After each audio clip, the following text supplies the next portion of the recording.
right now on the Farm Bureau phone line. Check out favorites.com and go with the home team, Mississippi Farm Bureau. Coach, appreciate, as always, a few minutes of your time. Tough weekend in New Orleans, obviously, on multiple fronts, and we'll kind of get to it. Let's go to Friday and kind of start there with just an offensive explosion and something that I know maybe you guys have been looking for. Kind of take us through maybe what was different at the plate for your guys on Friday. I don't know, just aggressive, just trying to hit the fastball, being in a good counts. And we got going, and then we were just able to keep it going, and then Landon was pitching at a really high level. So I just think our kids had a lot of confidence and just fed off of it and, kind of swung the bats like we thought we'd swing the bats. Well, you mentioned him, Coach, Landon Sims. Obviously, Mississippi State fans and really college baseball fans, all saw what happened on Friday night. Do you have any update on his status at this time? No, I don't. I don't have anything with him. He's being checked out by doctors, and we'll hopefully know something here pretty soon. Without speculating at all, and I don't want to do this, but I am curious kind of from an emotional standpoint. You're in the dugout. You see something like that. You've been around baseball for a long time, and you certainly, just hoping for the best and that things are okay and it's not serious. But what's the emotional reaction that as a coach you go through when you see one of your guys have to come out of a game? Well, it's tough. You know how hard these kids work, and they're playing for careers and draft and everything else, and you have these special kids, and so it's really tough when you see that happen. Any position, any player, it's just especially at this level, because you know how much time and effort they have put into it and what they're trying to gain through the draft that's coming up. That it's pretty tough. It's pretty tough for our guys, and it's tough for the whole dugout when that happens. And what's funny in college baseball or professional baseball, I would imagine too, is you got the coach from the other team. Everybody's concerned. Nobody wants to see guys hurt and miss time. So it's pretty tough. Coach, it felt like the weekend kind of turned for you there in the ninth inning on Saturday, where, in the eighth, Stone Simmons pitches a really clean inning, 10 pitches, and gets a 1-2-3 inning. You make the decision to pull him out there. What went into that decision? Was it just something that you had already thought of and sort of premeditated, or did he tell you something coming off the mound? Yeah, no, he, we just went to Parker Sinet there. Just felt like it was a good matchup. So he, we just went with Parker, and we don't win the game. We could make a play in that inning too, and we don't make it. So probably that game really switched when we gave up the 5 runs in the 6th. That's really when that game changed a lot. We have an opportunity to make some plays there and make some pitches also.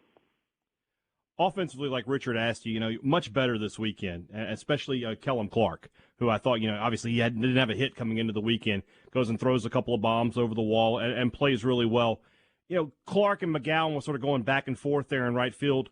Your middle infield, you've been trying to work things out there. Do you feel a little more settled in your starting 9 coming out of this weekend than you did before? Well, I do. I feel like we got some pieces figured out in our outfield, and we won't have a set starting 9. We have some different rotations and waiting for some middle infielders to get hot offensively. I think that's it. They're all playing great defensively, knock on wood. Lane Forsythe's one of the better shortstops in the country. Tanner Leggett's playing great defensively. And R.J. Yeager's playing great defensively. We're not getting a lot of offensive production in those areas. And then Kellum Clark has been really struggled since he got back. But over the last couple of days, his work has been good and his attitude's been good. And, for a kid who's, hitting a home run in the national championship game, and next thing you know, you're sitting on the bench, you could sit and act like a baby. And Kellum just, he refused to do that. He knew he wasn't playing well.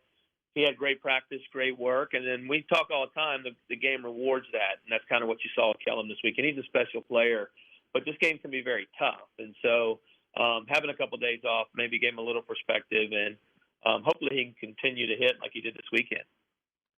Chris, if you don't mind, take me a little deeper on the defense. Only 5 errors. You guys are fielding it at a 988 clip, and that's a really good number for a big league baseball team. That's unheard of at the college level. And I don't know if you can stay at that level throughout the entire year.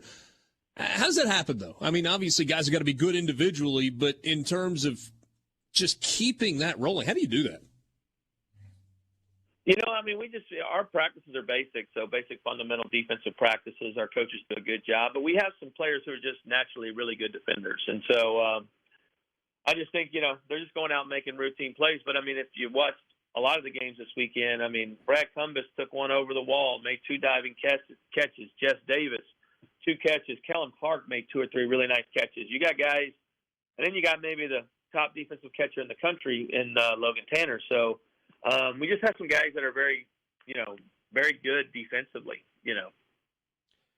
You look back, 2 seasons ago, obviously the pandemic shortened season, but you got off to a bit of a slow start. You had that loss at home to Texas Southern. You lost 2 out of 3 out there at Long Beach. And then you sort of had it going again when you took the 2 games from Texas Tech down there in Biloxi. And then, of course, the world sort of ended for a little bit.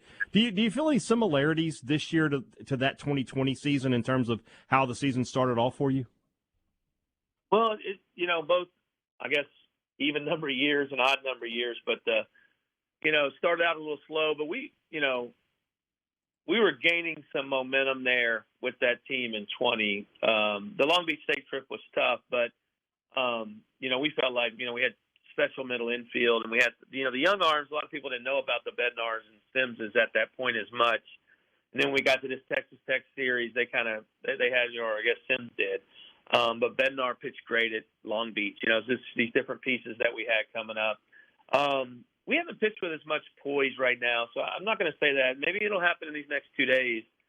We haven't played great, but we have to figure out our bullpen. So I felt like we had it kind of figured out in 20. This one, we're still trying to figure it out right now and get the right guys in the right spots.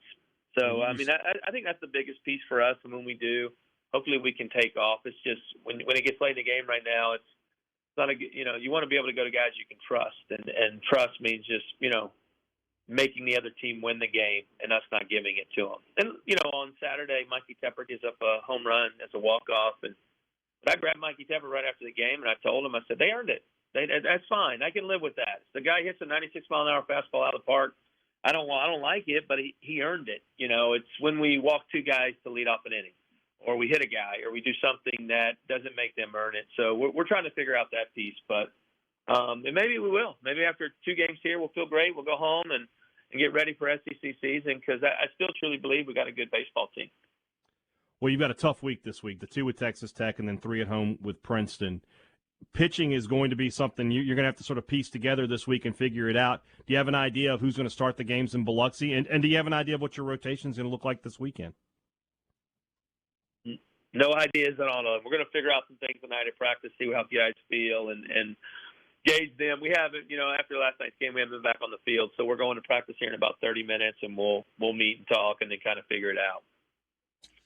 Chris, always appreciate your time on a Monday afternoon. Good to visit with you. We'll catch up with you next week. Thanks, guys. Have a good week. You as well. That's Chris Lemonis, head baseball coach at Mississippi State after a tough week.